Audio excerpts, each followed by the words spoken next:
How's it going, YouTube? Jamie the Kid 00 here, coming to you guys with kind of a quick-ish Prophecy deck profile. This isn't going to be as in-depth as some of my other Prophecy deck profiles. This doesn't actually have an extra deck or anything like that. The extra deck will be in the description below. But I was just tinkering with a build that I was actually planning on maybe taking to locals on the weekend. And I just wanted to actually talk about it because, I mean, there are a couple of eccentric cards in it, and I just felt like doing a Prophecy deck profile because I haven't done one of these in a while.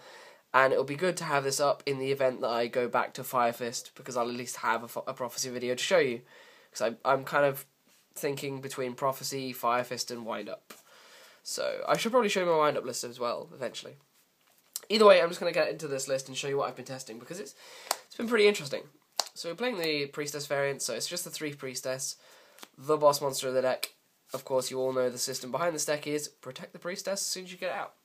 I'm then playing 3 copies of the Spellbook Magician, pretty standard, no differences there.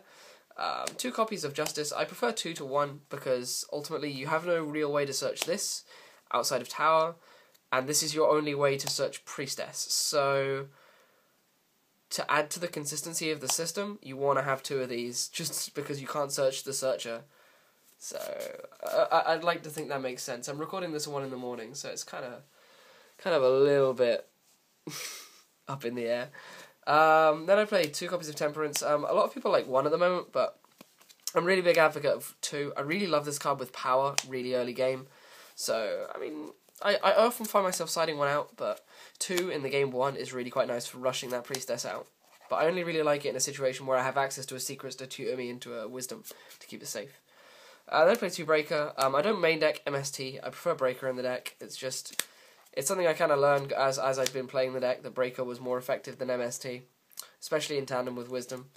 1 Tsukuyomi, because Tsukuyomi is so good in this deck. It opens up so many plays. It was much better when Thunder King was a problem in the meta, but at the same time, like, when you look at this card, you may not actually think it's that good, but then when you actually see it played in the deck, when you play it and you find yourself in situations where you have this and a Secrets, you then realize all the different things you can do with Tsukuyomi, and this card is so good. And then to round off the monster lineup, I played 2 copies of Effect Veiler, because Effect Veiler is too good in this deck. In tandem with Life, you can make Arcanite Magician so stupidly easy with this and a Breaker.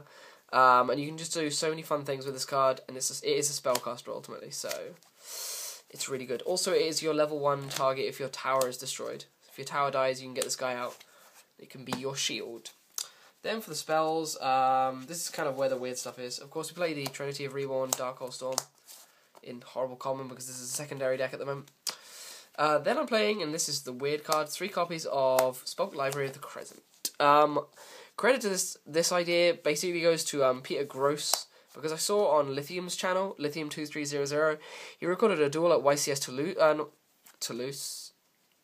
At a YCS, I can't remember which one it was, of Peter Gross playing spellbooks, and he played Spellbook Library of the Crescent. And Spellbook Library of the Crescent reads, if you have no spellbook spell cards in your graveyard, reveal 3 spellbook spell cards with different names from your deck. Your opponent randomly adds 1 of them to your hand, and you shuffle the rest back into the deck. You can only activate 1 Library of the Crescent per turn. You cannot activate any spell cards the turn you activate this card, except spellbook spell cards. So once you play this, it's basically when you have no spellbooks in grave, it is a power tool dragon for books. And then once you played it, you can only play books following that point. Now, some of you might find this quite inconsistent, and yes, it is inconsistent, but it's a great card to open up with, and it's a great card to, say if you open Spellbook Magician, you can summon the Magician and play this if you already have the Secrets or things like that in hand. This is also really good in tandem with Master. A lot of the time when I play his first turn, I'll often find myself searching out, if I have a Spellcaster in hand, I will reveal Secrets, Master, Tower. So if I get the tower, oh well, I can return this anyway. If I get Master, I can copy this and do it again. Because of course its activation requirement is for you to have no books in grave. That's only its activation requirement. Remember, you activate Master as Master and resolve it as the other spellbook. Therefore, it avoids the activation clauses. So if you have spellbooks in grave, you can still activate Master to activate this card's effect.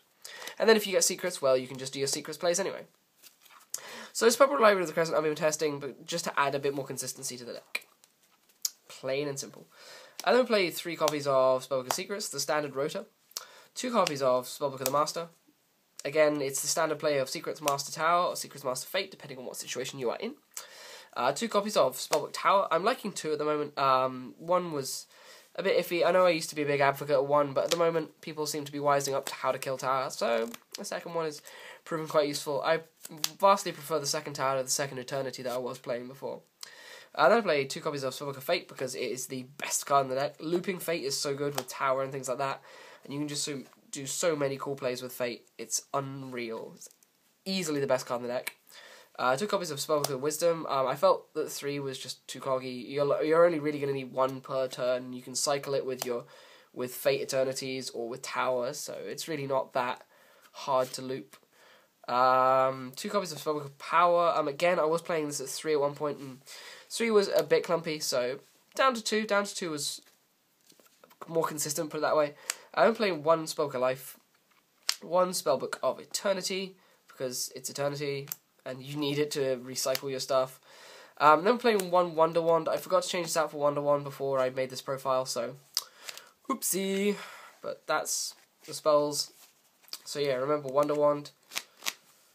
And then for the traps, I play 3 copies of Threatening Roar. That brings the deck to, I believe, exactly 40. But ultimately, guys, I felt this probably wasn't a very informative deck, but I think that the Spellbook Library of the Crescent is probably the biggest information aspect to this deck profile.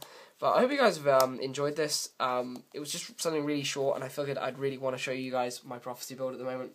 Otherwise, that's about all I've got time for. I'm going to be bringing you guys the final feature match from my regionals pretty soon, as I've finished editing that.